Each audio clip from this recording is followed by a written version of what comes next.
Hey everybody, I just thought I'd let you know how I'm doing with the 81 one-ton project. There's the old cab there.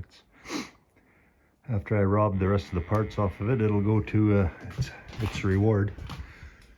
So, if you were following along earlier, this truck is, it's an 81. The cab's newer than that, but the engine is a Vortec, 5.7 Vortec. The transmission's an NV4500. Both of those were out of a 98.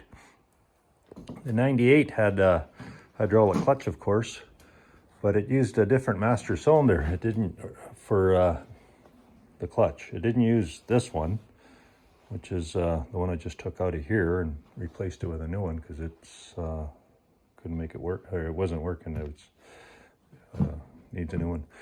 So, but the problem with this setup here is right here. The 98 had a plastic line coming out of the slave cylinder, and this slave cylinder uses a brake line looking thing. To mate them together, that plastic line had to be heated up so I could stick the steel line inside of it. But to heat it up, hot water, like boiling hot water, wasn't hot enough to do it.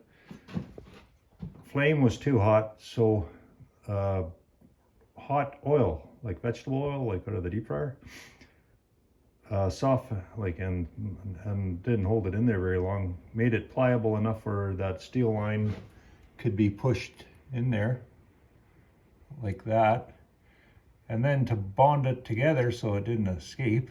That's just good old JB Weld.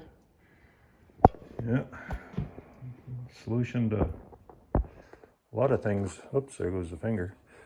So that's how that's going.